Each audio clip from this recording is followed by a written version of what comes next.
तो बहुत ही भारी भरकम डिमांड के बाद, माफ़ कीजिएगा, एक लोगों की डिमांड के बाद हम फिर से आ चुके हैं। आज की वीडियो में हम एमएससी के एक और टॉपिक को देखने वाले हैं जिसका नाम है न्यूट्रिशन एंड डाइजेशन। साफ साफ दिख रहा है आपके सामने, आपकी सिलेबस रखी गई है, आप वहां से देख सकते हैं। आज की वीडियो में हम न्यूट्रिशन एंड डाइजेशन को देखने वाले हैं, किस तरीके से लोअर मेटाजॉन्स के अंदर फीडिंग और डाइजेशन की प्रोसेस होती है, उनको आसानी से समझेंगे, कॉन्सेप्ट क्लियर करेंगे। यहाँ पे आने पे कॉन्सेप्ट क्लियर ना हो तो यहाँ पे आने का मतलब ही क्या है, हमको तो जाके छत पर से कूद जाना चाहिए अगर क्लियर ना हो तो।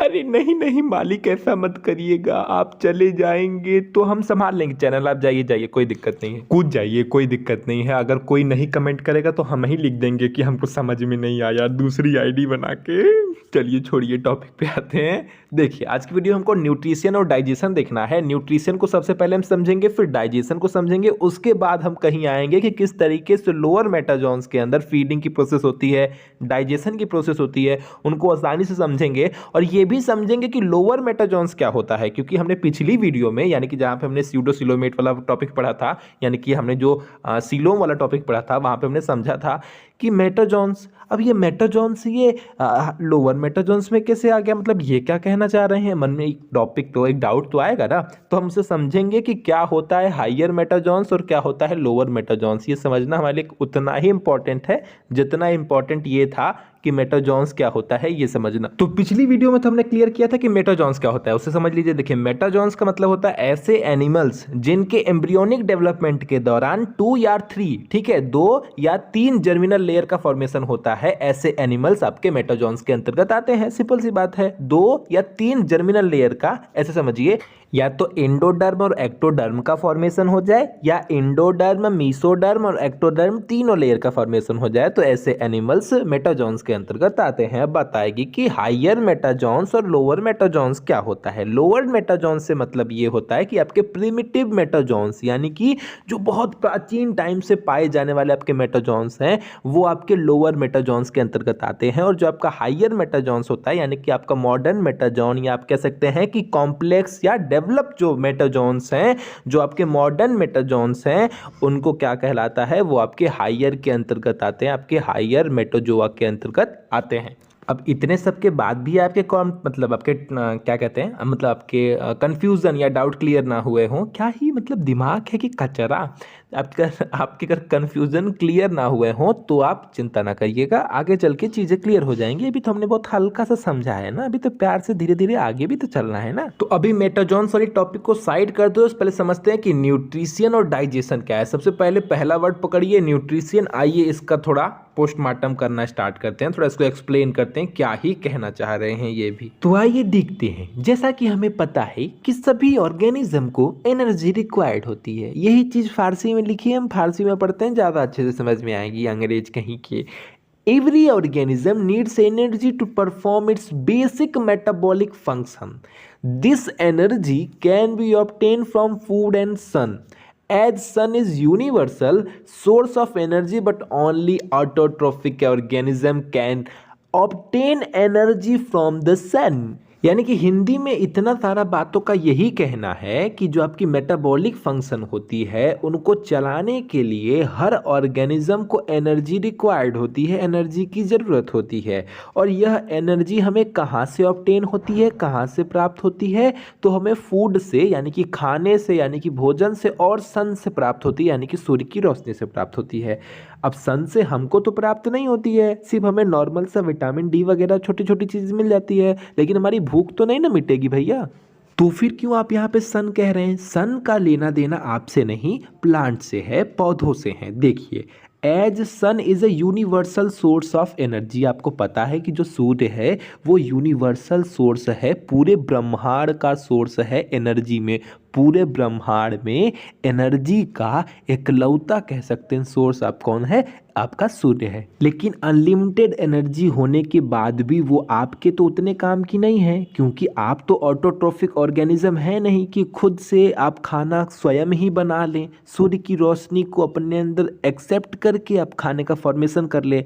तो इस वजह से सूर्य से आने वाली रोशनी का सही उपयोग आपके प्लांट्स करते हैं, यानी कि ऑटोट्रोफिक ऑर्गेनिज्म करते हैं। और ऑटोट्रोफिक ऑर्गेनिज्म कौन होते हैं? खासकर मान के चलिए आपके प्लांट्स होते हैं, ठीक है, कुछ एक्सेप्शन छोड़ दीजिए, तो मेनली आपके प्लांट्स होते हैं जो आपके ऑटोट्रोफिक ऑर्गेनिज्म होते हैं, जो सन से आ रही सनलाइट को एक्सेप्ट करके फूड का फॉर्मेशन करते हैं। तब आपके मन में सेकंड क्वेश्चन आएगा, तो भैया हम लोग कौन हैं? यानी कि जो जानवर आते हैं, जो एनिमल्स की कैटेगरी है, वो किसके अंतर्गत आती है? तो वो आपकी हेटेरोट्रॉफिक के अंतर्गत आती है, यानी कि ये स्वयं से खाना नहीं बना सकते, ये अपने भोजन के लिए दूसरों के ऊपर डिपेंडेंट होते हैं। तो इन्हीं कारणों से हम लोग हेटेरोट्रॉफिक ऑर्गेनिज्म के अंतर्गत आते हैं। हेटेरोट्रॉफिक ऑर्गेनिज्म जो होते हैं वो अपनी भूख को ख़त्म करने के लिए, एनर्जी को प्रोवाइड कराने के लिए, वो अपने जो एक्सटर्नल सोर्सेस होते हैं वहाँ से फूड को ग्रहण करते हैं और अब उस तरीके से बाहर से फूड को लेके अपने अंदर इनटेक करते हैं। और इस तरीके से उनमें कुछ प्रोसेसेस होती हैं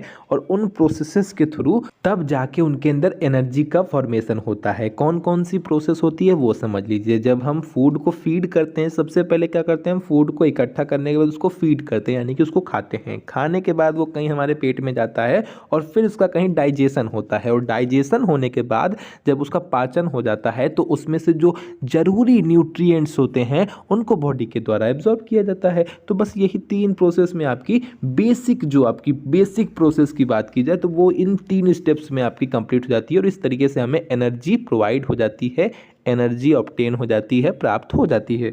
इसके अलावा फूड का क्या काम होता है? तो ये हमारे लिए बहुत वाइटल होती है, बहुत ही ज़्यादा इंपॉर्टेंट होती है। वाइटल मतलब बहुत ज़्यादा इंपॉर्टेंट, ठीक है। इट प्रोवाइड्स द एनर्जी, ये हमें एनर्जी प्रोवाइड कराती है जो हमारे ग्रोथ के लिए ज़रूरी होती है, रिपेयर के लिए ज़रूरी होती है, कोई प्रकार की चोट वोट लग जाए उसको ठीक होने के लिए ज़रूरी होती है, और जो भी लाइफ में और सारी प्रोसेसेस हैं उनको भी कंप्लीट होने के लिए, उनको भी फुलफ़िल होने में बड़ा हेल्प करता है। कौन करता है? आपका खाना, ठीक है। तो खाना खाते रहिए। तो अब तक हमने बेसिक सी चीज़ों का एक तरीके से समझ सकते हैं, हमने भूमिका बनाई है, चीज़ों को थोड़ा थोड़ा समझा है। अब हम समझेंगे क्या होता है न्यूट्रिशन और कितने प्रकार का होता है न्यूट्रिशन। तो आइए देखिए क्या होता है न्यूट्रिशन। सबसे पहले न्यूट्रिशन को समझिए। चलिए देखिए, अब आपको समझने में कोई टाइम नहीं लगेगा, हमने बेसिक में ही इतना कुछ बता दिया कि आप आपको यूँ समझ में आ जाएगा। Nutrition is the process of taking in food and converting into energy and other vital nutrients required for life. यानी कि न्यूट्रिशन वह प्रोसेस है जिसके अंतर्गत हम फूड को इनटेक करते हैं, फूड को लेते हैं और मतलब फूड को खाते हैं और वो कन्वर्ट होता है किसमें? एनर्जी में और अदर वाइटल न्यूट्रिएंट्स में जो हमारी लाइफ के लिए ज़रूरी होती है। यानी कि न्यूट्रिशन क्या है? न्यूट्रिशन वह प्रोसेस है जिसके अंतर्गत हम खाने को खाते हैं और वो खाना कन्वर्ट होता है एनर्जी में और आपके अदर वाइटल न्यूट्रिएंट्स में। वाइटल न्यूट्रिएंट्स मतलब क्या? बहुत ज़रूरी जो न्यूट्रिएंट्स होते हैं, जो पोषक तत्व होते हैं, जो हमारी लाइफ के लिए बहुत ज़्यादा ज़रूरी होते हैं, वो उनमें कन्वर्ट हो जाते हैं।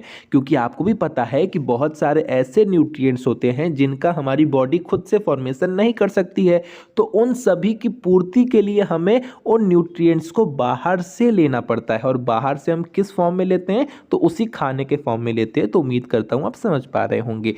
तो जो आपके वाइटल न्यूट्रिएंट्स होते हैं, बहुत ज़रूरी न्यूट्रिएंट्स होते हैं, जो हमारी लाइफ के लिए बहुत ज़रूरी होते हैं, उनको हम फूड के थ्रू ही लेते हैं। तो यही थी आपकी न्यूट्रिशन की प्रोसेस। हिंदी इंग्लिश दोनों में लिखी, आसानी से समझ जाएंगे, एक्सप्लेन करने की कोई खास ज़रूरत है नहीं, काम भर का हमने एक्सप्लेन कर ही दिया है। अब बात करेंगे टाइप्स ऑफ न्यूट्रिशन की। तो 2 प्रकार के होते हैं, मेनली आपके 2 टाइप्स के होते हैं, मैंने आपको बता ही दिया, ऑटोट्रॉफिक और आपका हेटेरोट्रॉफिक। ऑटोट्रॉफिक ऑर्गेनिज्म, आपका हेटेरोट्रॉफिक ऑर्गेनिज्म। अब ऑटोट्रॉफिक क्या होता है, हेटेरोट्रॉफिक क्या होता है, उसे भी समझ लीजिए।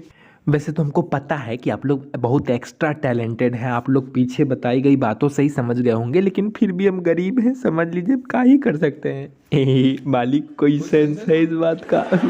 हाँ है ना टाइटर, ऐसे लोग सुनेंगे तो सही। देखिए क्या था ऑटोट्रॉफिक के अंतर्गत? ऐसे ऑर्गेनिज्म जो अपने लिए फूड का फॉर्मेशन खुद से कर सकते हैं, जो सनलाइट आती है उस सनलाइट को एब्जॉर्ब करके अपने लिए खुद से खाना बना पाते हैं, ऐसे ऑर्गेनिज्म आपके ऑटोट्रॉफ्स कहलाते हैं। और जो आपके ऑर्गेनिज्म फोटो मतलब हेटेरोट्रॉपिक होते हैं वो अपने फूड के लिए दूसरे के ऊपर डिपेंडेंट होते हैं। वो अपना फूड खुद से फॉर्मेशन नहीं कर सकते हैं, अपने फूड के लिए दूसरे ऑर्गेनिज्म के लिए मतलब दूसरे ऑर्गेनिजम्स के ऊपर डिपेंडेंट होते हैं। तो अब देखिए कि आपका जो हेटेरोट्रॉपिक न्यूट्रिशन है इसको भी फर्दर डिफरेंशिएट किया गया है, इसको भी थोड़ा कैटेगराइज किया गया है, बांटा गया है। उनको 3 या 4 प्रकार में आप कह सकते हैं, मेनली 3 प्रकार में या 4 प्रकार में डिवाइड किया गया है। कौन कौन सा वो भी देख लीजिए। एक आपका होता है होलोजोइक न्यूट्रिशन, दूसरा होता है आपका सेप्रोफिटिक न्यूट्रिशन, तीसरा होता है पैरासिटिक न्यूट्रिशन। कुछ और प्रकार के भी होते हैं जो आपके जो वेस्टेज प्रोडक्ट होते हैं उनको खा के अपना जीवन बिताते हैं, तो उसको हमें नहीं देखना है, हमें इस मेनली इस 3 पे ध्यान देना है। तो आइए बारी बारी करके सबको देख लेते हैं। सबसे पहले बात करेंगे होलोजोइक न्यूट्रिशन की, ठीक है। इसी के अंतर्गत हम लोग आते हैं। एनिमल्स की बात की जाए तो वो इसी के अंतर्गत आते हैं, क्योंकि हमें एक अच्छा खासा एक कह सकते हैं कॉम्प्लेक्स प्रोसेस पाया जाता है जहाँ पर धीमे धीमे चीज़ें होती हैं, कई स्टेप्स में होती हैं। जैसे एग्जाम्पल के तौर पे हम पहले भोजन को फीड करते हैं, खाते हैं, फिर मुंह के थ्रू कहीं हमारे अंदर जाता है, फिर डाइजेशन होता है, फिर उसके बाद कहीं जाके एब्जॉर्प्शन होता है, फिर एसिमिलेशन होता है और फिर जाके कहीं एक्सक्रेशन की प्रोसेस आती है। उसी तरीके की प्रोसेस इस होलोजोइक न्यूट्रिशन के अंदर देखने को मिलती है। आइए समझिए कि ये क्या कहना चाहते हैं। देखिए, बहुत प्यार से समझाएं और बहुत कम भाषा में समझाना चाहें, यूँ समझाना चाहें तो आप ये कह सकते हैं कि इसके अंतर्गत ऐसे ऑर्गेनिज्म आते हैं जो खाने को घोट जाते हैं, निगल जाते हैं, खाते हैं, ठीक है, मुंह से खाना को निगल जाते हैं। इस तरीके के ही जो ऑर्गेनिज्म हैं वो उसके अंतर्गत आते हैं और उनमें ये खास स्टेप्स देखने को मिलते हैं। वो कौन कौन से? वो आपके इंजेशन हो गया, फिर उसके बाद डाइजेशन, फिर कहीं जाके उसका एब्जॉर्प्शन, फिर एसिमिलेशन एंड फिर अंतिम में आपका एक्सक्रेशन की प्रोसेस होती है। और ह्यूमंस के भी अंदर यही आपका डाइजेस्टिव प्रोसेस देखने को मिलता है। खाने को हम सबसे पहले क्या करते हैं? इंजेशन करते हैं, यानी कि उसको मुंह से अंदर लेते हैं, फिर वो खाना कहीं कूचने उचने के बाद कहीं हमारे डाइजेशन में यानी कि हमारे पेट में जाता है, फिर उसका कहीं डाइजेशन होता है, डाइजेशन होने के बाद उसका फिर एब्जॉर्प्शन होता है और फिर उसके एब्जॉर्प्शन के बाद उसका एसिमिलेशन होता है बॉडी में, जहाँ जहाँ पे उसका काम होता है। उससे जो एब्जॉर्ब करने के बाद जो हमें न्यूट्रिएंट्स प्राप्त होते हैं, जो काम की चीज़ें प्रोवाइड मतलब प्राप्त होती हैं, माफ़ कीजिएगा ऑब्टेन होती हैं, उनको हम बॉडी में जहाँ जहाँ पे उसकी ज़रूरत होती है वहाँ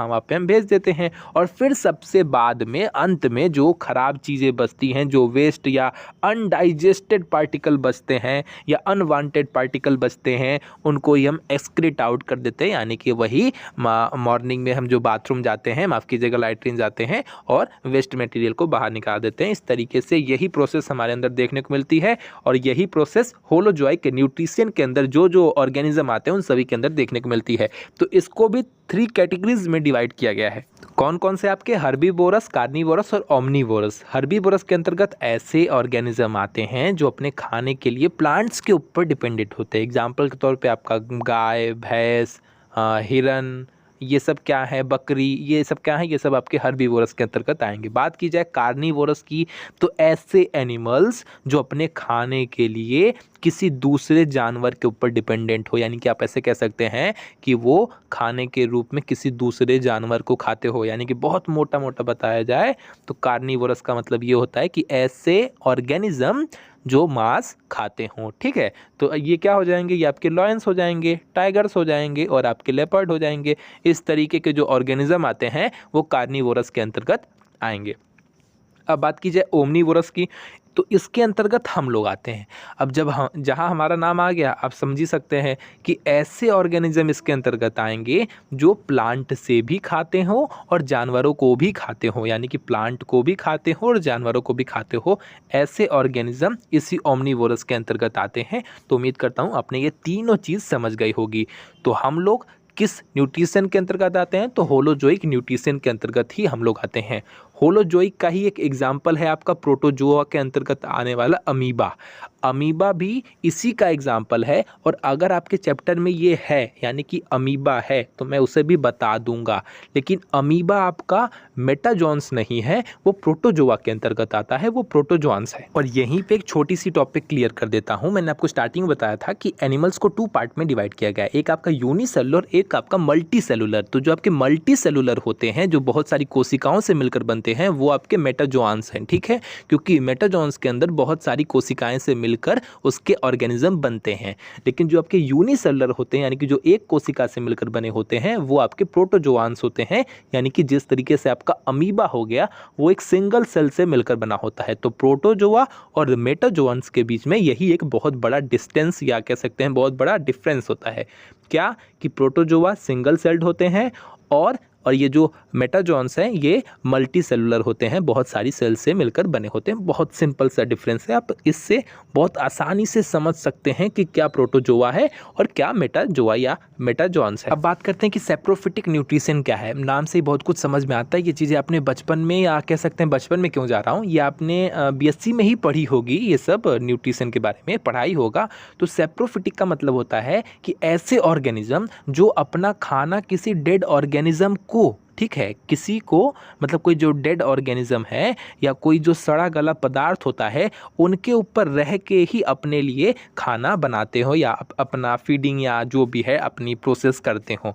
तो ये प्रोसेस उनके लिए है जो किसी दूसरे डेड एंड डिके मतलब सड़े गले पदार्थों के ऊपर रह के अपने लिए खाना प्राप्त करते हो। तो ऐसे ऑर्गेनिज्म सेप्रोफिटिक के अंतर्गत आते हैं। तो और आपको बता देता हूँ, सेप्रोफिटिक ऑर्गेनिज्म बहुत अच्छे माने जाते हैं इसलिए क्योंकि ये आपके इकोसिस्टम को मेंटेन करके आपके इकोसिस्टम को बैलेंस रखने में हेल्प करते हैं। जो चीज़ जहाँ से आई थी मिट्टी के ही हम बने हुए हैं और उसको वापस से मिट्टी में विलीन करने का काम कौन कर रहा है, यही सेप्रोफिटिक ऑर्गेनिज्म होते हैं। जो कहीं भी जो कोई मर गया होता है, कोई चीज़ फेंकी हुई रहती है, वो धीरे धीरे सड़ के आराम से मिट्टी में मिल जाती है। उसका एक बहुत बड़ा रीज़न है सेप्रोफिटिक ऑर्गेनिज्म, वही उसको सड़ा गला के धीरे धीरे वापस से मिट्टी में विलीन कर देते हैं। तो उम्मीद करता हूँ ये चीज़ भी आप समझ गए होंगे। ये रहे इसके एग्जाम्पल, सब चीज़ लिखी हुई है, आप समझ जाएंगे। बहुत सिंपल सी चीज़ है। आगे चलते हैं। थर्ड है आपका पैरासिटिक। अब इसमें भी कुछ क्या ही एक्सप्लेन करना, अभी आपको बहुत जल्दी में आपने वायरस पढ़ा होगा और वहाँ पे आपने समझा होगा कि आपका ये जो एक मतलब वायरस है वो क्या है, वो पैरासाइट है। क्यों? क्योंकि वो अपने मतलब अपने ग्रोथ के लिए, अपने फूड के लिए या अपने रिप्रोडक्शन मतलब हर काम के लिए वो किसी दूसरे के ऊपर डिपेंडेंट है। वो खुद से कुछ ही नहीं कर सकता जब तक वो किसी के अंदर ना जाए। किसी के अंदर जाएगा यानी कि कोई होस्ट मिलेगा तो ही वो कुछ कर पाएगा। तो पैरासिटिक के अंतर्गत भी ऐसे ही आते हैं, वो खुद से कुछ नहीं कर सकते जब तक उन्हें कोई दूसरा ना मिले। तो ये चीज़ भी आपको पता है, ये रही चीज़ें लिखी हुई हैं, आसानी से आप समझ जाएंगे। उम्मीद करता हूँ समझ पा रहे होंगे। हिंदी इंग्लिश दोनों है, क्लियरली एक्सप्लेन है, सब समझ जाएंगे। तो यहाँ तक हमने न्यूट्रिशन को अच्छे से देख लिया, टाइप्स ऑफ न्यूट्रिशन देखा, उसके अंदर हमने देखा ऑटोट्रॉप्स और हेट्रोट्रॉफिक होते हैं। फिर वहाँ से हमने ऑटोट्रॉप्स को भी समझा। फिर हेट्रोट्रॉपिक के भी अंदर जो 3 आते हैं, होलोजोइक, सेप्रोफिटिक और उसके बाद आपका पैरासिटिक, इन तीनों को भी क्लियर कर लिया है। अब हम बात करेंगे जरा सी डाइजेशन की, कि डाइजेशन में क्या होता है। देखिए बहुत ही सिंपल सा डाइजेशन, हमें बहुत काफ़ी टाइम से यही समझाया जा रहा है, छोटे पर से ये बताया जाता है कि बड़े बड़े फूड पार्टिकल्स को छोटे छोटे फूड पार्टिकल में तोड़ने की जो प्रोसेस होती है, यही हमारी क्या कहलाती है, आप कह सकते हैं डाइजेशन कराती है। ताकि छोटे छोटे पार्टिकल में हमसे क्यों तोड़ते हैं, ताकि वो आसानी से हम उसे एब्जॉर्ब कर सकें, आसानी से उसका डाइजेशन हो सके, ठीक है। और उसी डाइजेशन के पश्चात जो चीज़ें हमें, जो न्यूट्रिएंट्स की प्राप्ति होती है, उसकी मतलब उसका यूज हमारी बॉडी करती है। तो वही सिंपल सी बात है, वही चीज़ यहाँ पे भी लिखी है, सामने आपका डेफिनेशन लिखा है, आप देख के समझ सकते हैं। ये सब चीज़ें आपने पढ़ी हुई है, इसलिए उतना एक्सप्लेन नहीं कर रहा। लेकिन फिर भी कोई डाउट होगा तो हमसे पूछ लीजिएगा, बना दूंगा, या कोई ये वीडियो बना के एक और वीडियो बता के, एक छोटी शॉर्ट वीडियो बना के बता दूंगा। का ही मजाक है, दिमाग फिर गया है। क्या हुआ है ना कि वीडियो लॉन्ग हो रही है, इस वजह से दिक्कत हो रही है। अभी मेरे को बहुत चीज़ें एक्सप्लेन करनी है, क्या क्या करूँगा इस वीडियो में। देखिए अब इसके बाद जो डाइजेशन है उसके अंतर्गत समझ लीजिए मेनली 2 प्रोसेस आते हैं। कौन कौन से? एक आपका मैकेनिकल डाइजेशन और दूसरा आपका केमिकल डाइजेशन। मैकेनिकल डाइजेशन नाम से ही समझ में आ रहा है, ये आपके वो प्रोसेस हैं जब आप खाने को अपने मुंह से अंदर लेते हैं। मैं आपके एग्जांपल पे बता रहा हूँ। जब हम आपका मतलब खाने को मुंह से अंदर लेते हैं तो आप उसको कूटते हैं, खाना बड़े पार्टिकल में है, आप उसको कूचते हैं, पीसते हैं, धीरे धीरे पार्टिकल्स को छोटा करते हैं, फिर वो आपके रास्ते से डाइजेस्टिव ट्रैक्ट से होता हुआ कहीं जाके वो आपके पेट में में जाता है। तो ये सब जो प्रोसेस हो रही है ये सब किसके अंतर्गत आएगी, आपके मैकेनिकल डाइजेशन के अंतर्गत, क्योंकि यहाँ पे आप एक तरीके से कह सकते हैं यांत्रिक ऊर्जा लगा रहे हैं, एक तरीके से बाहरी कार्य को कर रहे हैं। तो ये सब जो कूटने, पीसने, काटने और पेट तक जाने वाली ये सब जो प्रोसेस है ये सब आपके मैकेनिकल डाइजेशन के अंतर्गत आ जाएगी। उसके बाद आता है आपका केमिकल डाइजेशन। केमिकल डाइजेशन का मतलब है, नाम से ही समझ में आ रहा है कि इसमें केमिकल आएंगे, यानी कि जो आपके अंदर बॉडी के अंदर एंजाइम्स प्रेजेंट होते हैं, जब हमारे पेट में ये चीज़ें पहुंच जाती हैं तो एंजाइम्स का फॉर्मेशन होने लगता है, हमारी बॉडी रिलीज करती है। तो हमें पता है कि पैनक्रियाज से पैनक्रियाटिक जूस का फॉर्मेशन होता है, जिसमें 3 तरीके के एंजाइम्स प्रेजेंट होते हैं जो आपके फैट के या लिपिड के, प्रोटीन के और कार्बोहाइड्रेट के डाइजेशन में हेल्प करते हैं। इसके अलावा आपके लीवर से बाइल जूस का फॉर्मेशन होता है और वो भी आता है। तो इस तरीके से ये अलग अलग एंजाइम्स आते हैं और खाने को डाइजेशन में, मतलब खाने के डाइजेशन में हेल्प करते हैं। तो ये सब क्या है, ये सब आपका एक केमिकल डाइजेशन का प्रोसेस है। तो उम्मीद करता हूँ ये चीज़ें भी आप समझ गए होंगे। अब जरा सा डाइजेशन का एक बहुत मेन काम है उसे देखिए इस केमिकल डाइजेशन को भी फर्दर डिफरेंशिएट किया गया है। किसके बेस पे, से समझिए, जब सेल के अंदर डाइजेशन होता है, जब डाइजेशन सेल के अंदर होता है तब हम उसे इंट्रासेलुलर डाइजेशन कहते हैं, और जब डाइजेशन सेल के बाहर होता है, यानी कि आपके डाइजेस्टिव ट्रैक्ट में होता है, जो हमारे अंदर पाया जाता है, जो हायर एनिमल्स होते हैं, हायर एनिमल्स ध्यान दीजिएगा, लोअर नहीं, जो हायर एनिमल्स होते हैं उनके अंदर डाइजेशन मतलब डाइजेस्टिव ट्रैक्ट पाया जाता है, जिस तरीके से हम लोग के अंदर पाया जाता है। ये रहा फिगर। आपको अगर नहीं पता होगा कि डाइजेस्टिव ट्रैक्ट क्या होता है तो देख लीजिए, वैसे तो पता ही होगा, आपके अंदर भी वही डाइजेस्टिव ट्रैक्ट है। तो अगर डाइजेशन की प्रोसेस आपके सेल के अंदर नहीं होती है, आपकी डाइजेस्टिव ट्रैक्ट के अंदर होती है, तब वो कहलाएगा एक्स्ट्रा सेलुलर डाइजेशन। और अगर डाइजेशन की प्रोसेस आपकी सेल के अंदर होती है तब वो कहलाएगा intra cellular digestion. Intra cellular digestion के ये कुछ एग्जाम्पल्स हैं, जबकि आपका पोरीफेरा हो गया, सेलेंट्रेट्स हो गया, सीनोफोर्स हो गया, ये सब क्या है, ये सब आपके इंट्रा सेलुलर डाइजेशन के आपके एग्जाम्पल हैं। आपका मोलस्क, आर्थ्रोपोड्स, आपका वर्टिब्रेट्स, ये सब क्या हैं, ये सब ऐसे हैं जो एक्स्ट्रा सेलुलर डाइजेशन के एग्जाम्पल हैं। आपको यहीं पे एक छोटी सी चीज़ बता दूं, आज के लिए बस इतना ही है। एक छोटा सा चीज़ और जान लीजिए, बल्कि 1-2 वर्ड और अभी आने वाले हैं, उनको समझ लीजिए। एक आपका होता है वर्टिब्रेट और एक आपका होता है इनवर्टिब्रेट, जो आपको यहाँ पे भी दिख रहा है ना। वर्टिब्रेट्स के भी अंदर कौन सा डाइजेशन देखने को मिलता है, एक्स्ट्रा सेलुलर डाइजेशन देखने को मिलता है। वर्टिब्रेट्स और इनवर्टिब्रेट्स का एकदम सिंपल सा समझने का मतलब ये है कि वर्टिब्रेट्स यानी कि ऐसे ऑर्गेनिज्म जिनमें रीढ़ की हड्डी, स्पाइनल कॉर्ड या कह सकते हैं मतलब वर्टिबल कॉलम पाई जाती है, सिंपल सी बात है। और ऐसे ऑर्गेनिज्म जिसमें रीढ़ की हड्डी, वर्टिबल कॉलम नहीं पाई जाती है, वो आपके इनवर्टिब्रेट्स होते हैं। तो यही चीज़ है, समझ लीजिए। बाकी बहुत सारी चीज़ें जो बच गई हैं उनको हम अगली वीडियो में देखेंगे। चैप्टर काफ़ी लंबा है, लेकिन फिर भी अगर हम कोशिश करेंगे तो 5 से 6 वीडियो में ये पूरा चैप्टर ख़त्म हो जाएगा। ठीक है, तो आज के लिए बस इतना ही। वीडियो पसंद आएगी तो लाइक शेयर सब्सक्राइब करिएगा। हाँ, आज की वीडियो लंबी हो गई है, चीज़ें बहुत, अभी ये बेसिक थी, बेसिक बन गई है। अब इसके बाद हम कहीं देखेंगे कि किस तरीके से जो लोअर मेटाजॉन्स होते हैं उसके अंदर आपकी डाइजेशन की और फीडिंग की प्रोसेस होती है। ये सब चीज़ों को हम अगली वीडियो में देखेंगे। तो आज के लिए बस इतना ही। Tata, bye bye.